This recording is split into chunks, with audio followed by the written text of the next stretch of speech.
नमस्कार दोस्तों। आज मैं सुनाने जा रहा हूं आप लोगों को एक पिता का दर्द। आज फिर से इंसानियत को मरते देखा है। जब एक बूढ़े बाप को ठंड में रोड पर ठिठुरते देखा है। ना जाने कैसे छोड़ देते हैं लोग अपने माँ बाप को।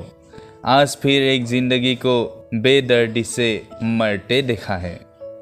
उसकी आंखों में आंसू थे, चेहरे पर एक चाहत थी।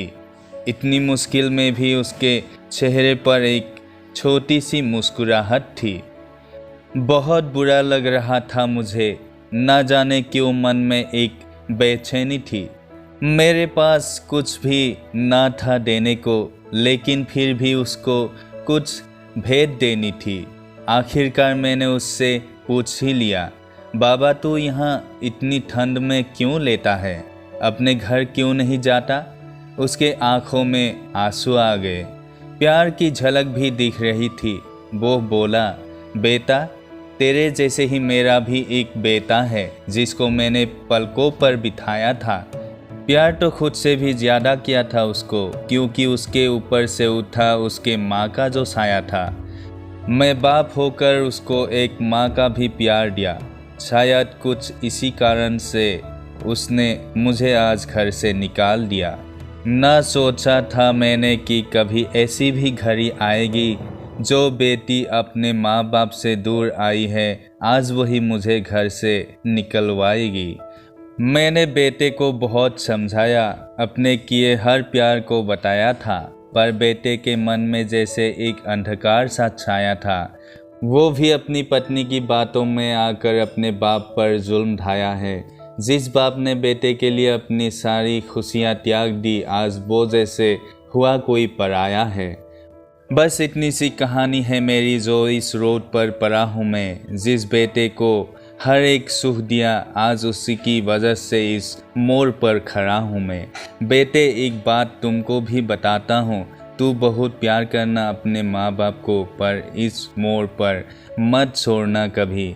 त्याग देते हैं माँ बाप अपनी सारी खुशियों को, जिससे बेटे को दुख न हो कभी। मैंने भी बहुत प्यार किया था अपने बेटे को, पर आज कुछ इस कदर बहाया गया हूँ। पर तू कभी ना छोड़ना अपने माँ बाप का साथ, आज जिस तरह से मैं ठुकराया गया हूँ। इतना कहकर बूढ़ा व्यक्ति रोने लगा, अपने बचे हुए जीवन को रोकर ही खोने लगा। फिर मैं भी वहाँ से चला गया, उसका दर्द मुझको भी रुला गया।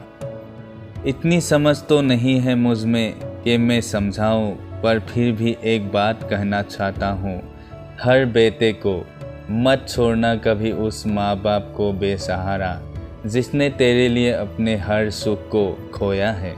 माँ बाप तो वो सूरज है जिसने खुद आग में जलकर तेरे जीवन के हर अंधकार को धोया है।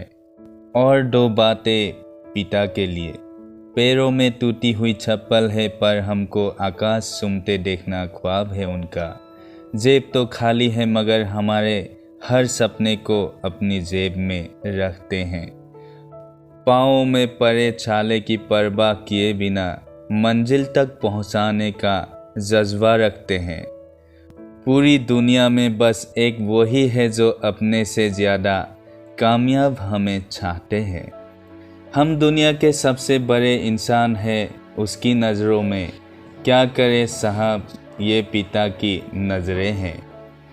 हमेशा अपने बच्चों को अपने से ज़्यादा कामयाब ही बनाए रखते हैं।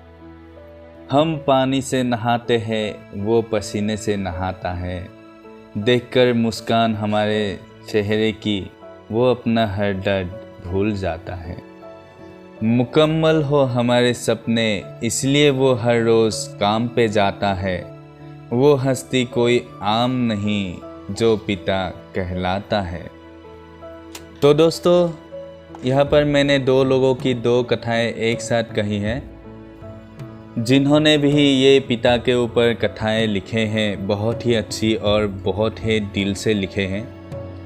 तो उन लोगों को मैं दिल से प्रणाम करता हूँ। ऐसी ही अच्छी अच्छी कथाएं आगे भी लिखते जाएं। मैंने जहाँ से ये कथाएं लाए हैं वहाँ पर लेखक के नाम मुझे नहीं दिखी, अगर दिखता तो मैं ज़रूर बताता। अगर ये कथाएं अच्छी लगी है तो मेरे चैनल को सब्सक्राइब कीजिएगा और बेल नोटिफिकेशन क्लिक कीजिएगा, ताकि जब भी ऐसी अच्छी अच्छी कथाएं और कहानियां अपलोड करूं तो आप लोगों को तुरंत नोटिफिकेशन मिल जाए। तो मिलते हैं एक नए कथा नए कहानी के साथ। तब तक के लिए आप सभी से विदा लेता हूं। आप सभी को मेरा दिल से प्रणाम।